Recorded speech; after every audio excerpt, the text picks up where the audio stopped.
வச்சுக்கோ ஒரு முட்டைன்றா. ஆனா அந்த 2 முட்டையும் போட்டதுமே வந்து திங்குது.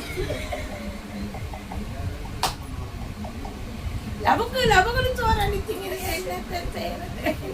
நானும் விட்டுட்டேன். அதுக்கு பசி கொடுங்க.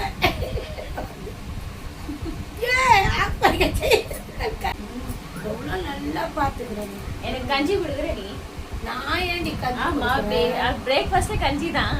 இல்ல அப்படி குடிச்சதா சிம்மா இருப்ப. இல்லனா நீ தடிப்பா என்ன மாதிரி ஆயிடுங்க. கஞ்சி குடிச்சா சிம் ஆயிடுவா? யார் சொன்னது? நான் கணக்கு போட்டது. கணக்கு போட்டதா? ஆமா, என்னுடைய அறிவு. என் பாட்டி இருக்கணும். பாட்டி இருந்தா அப்ப தெரியும். தெரியும். எங்க பாட்டியோட வலு தான் இது. வலு. அந்த வலுல பாதி வாழ்ந்து நீதான். இல்லையே, வலுவே இல்ல. இருக்குது. அம்மா மேல ஏறி உக்காரும் போது என்னால தாங்க முடியல.